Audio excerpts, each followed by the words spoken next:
Hey, what's up? Welcome to Unboximus Prime, and today we have Voyager Megatron from Transformers: The Last Knight. So, another little recap from our previous video as well. These toys have been very difficult to get our hands on because most of the stores haven't had any of them in. We've been trying for pretty much months, almost, since the first wave came out. Unfortunately, we had to get this one online, but at a greater price, but we had to have it. You know, why not? Let's take a look at the box. We have Megatron here as well, so we're going to put him aside. Okay, so we have Megatron, Transformers: The Last Knight, ages 8 and up, from Hasbro. Nifty little picture of Megatron, which is completely badass in this movie. I'm really loving it. We're going to go in more detail on that a little bit when we get to the actual figure.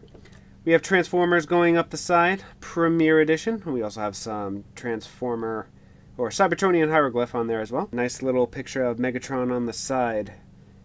It also says Merciless Tyrant, which fits perfectly. Take a look at the back here. 22 steps to transform him, and we have him in his jet mode, which is completely badass. I always say that. It's really annoying, but it's my true opinion on it. We also have Autobot Hound as a separate figure you can pick up. And there's Megatron in robot mode with his really cool sword. Almost like a battle axe slash sword. Oh, we'll take a look at that in a moment. It says Megatron in the corner, and on top it's just pretty much the rest of the side here with Cybertronian hieroglyph. And usual legal garb on the bottom with the UPC.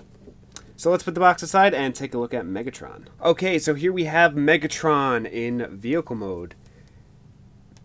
Let's take a quick little look. He also has his sword on the back here, which just pops right off. So let's take a little closer look at that as I kind of drop him there. I'm going to die for that one. So that's really cool. So it's got a little notch there. It just sticks right in his back. So we'll put that aside.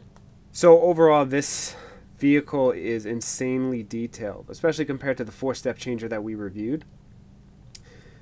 And I must say, this is probably the most detailed vehicle of any of the Transformers movie. The Cybertronian jet in the first one wasn't really that great. Revenge of the Fallen tank slash jet was alright, but the Dark of the Moon one with the cloak actually put a nice touch on it, especially with his head pretty much half taken off.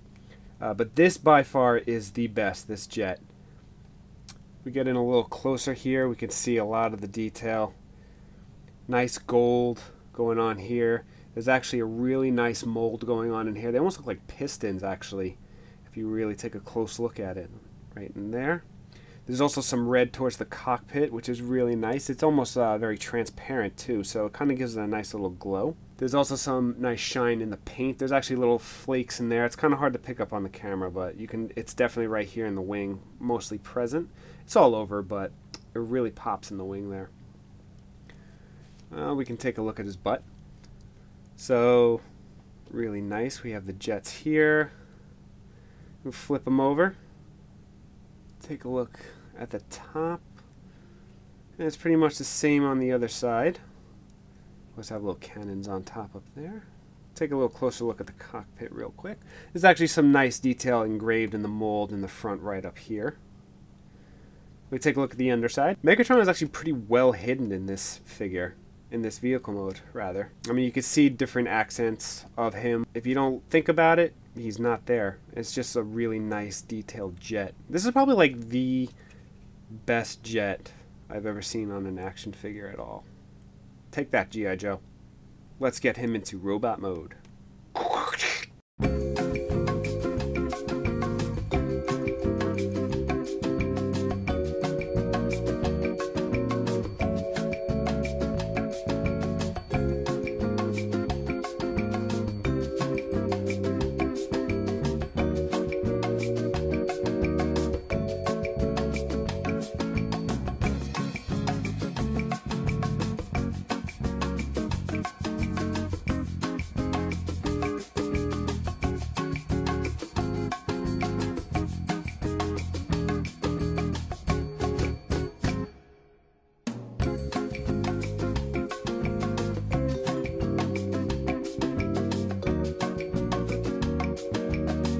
And wow, epic transformation done. So let's go over the figure, which is really nicely detailed. The sculpt on this is fantastic. A lot of nice contours and a lot of depth that go with it. You can see like a lot of layering going on in here, as well as on the other side of the chest piece. You can see it really layers in right there really nicely. Take a look. We have an arm cannon. You know how I feel about the arm cannon. Glad it's there. Pretty much got like knight type feet. It almost kind of looks like dinosaur feet a little bit, but when you really look at the whole boot, if you want to call it, it does look a lot like knight armor. Say that 10 times fast. You can see the back pretty much just hollowed out, but we also have the top of the jet right there. A lot of nice sculpting in the arm here, in the forearm. We can take a look at these gold accent pieces that go throughout his body, which is really cool. And also in the head up here, you can actually see where the red is, and it is pretty much like semi-transparent. And also there's a little bit of red that goes on in the neck right there. Almost looks like veins going on. We also have a Decepticon logo right up there. It's really cool. Let me readjust here, and let's take a look at the face. So if we take a look at the face here, really nice. I'm really digging it. A lot of nice sculpting, especially towards like there's the mouth here, which is like gold, and then you also have the side of the face, which has a lot of nice angles to it, but it gives it a more human look, which is really nice. So also, unlike the 4-step changer that we reviewed before, he doesn't have a battle mask, but the leader class that we have on the way at the moment actually does, so there's nothing that just goes whoosh. So it's pretty much just the standard head sculpt. Okay, so let's talk about the sword a little bit right here, which is really nice again. Let's take one last look. So we can put the sword in his hand right there, and we can give him a neat little pose. I want Berserker! You can have him hold the sword, so get him in a nice little pose there, or you can actually take the sword out of his hand. And if we flip him around here, so then you can just take the sword here, and then just put the notch in the slot here, facing downwards, of course, so that saves you some shelf space if you want to display this, so it's not overcrowded with weapons. It's really nice, and it looks really cool with it just hanging on his back there. Okay, so let's go over points of articulation. So we have here in the elbow, we have a hinge joint, and we also have a swivel joint in the shoulder. So we can raise him up and down like so, get him ready to fire his cannon. In the head, we have a little swivel up there. Whoa, we can turn him all the way around. You can do the Exorcist. No, I'm not going to do that. And it's the same on the other side. We have the hinge in the elbow, as well as the swivel in the shoulder.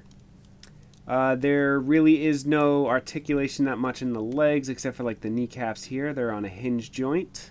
So with the hips, there really are no hip swivel. It just kind of pops out a little bit for the transformation, so nothing really special there.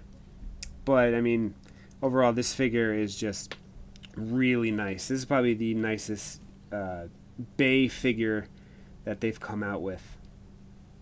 Especially the face. I can't get over the face. The face just has that grin.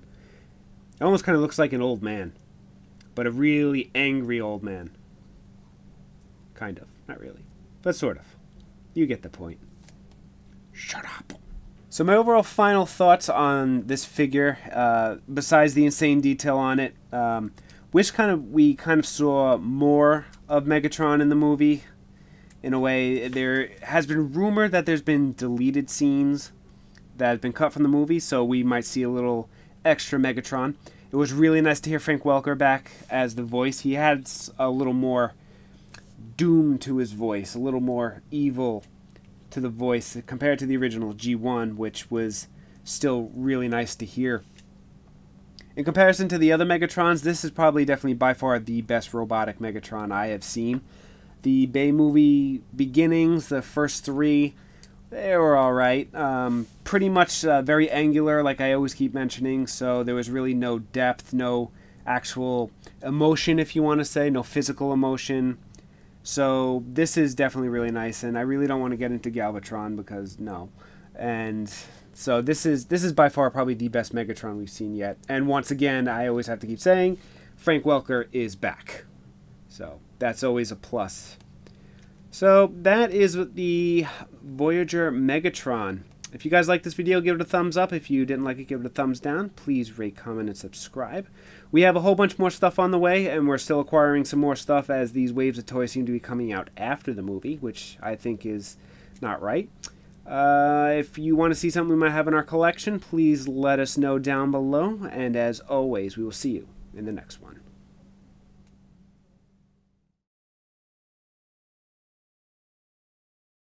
I'm getting that camera. Is it annoying now to know that you had it and you let it go? Yeah. Right here is the focal point, and here it's blurry.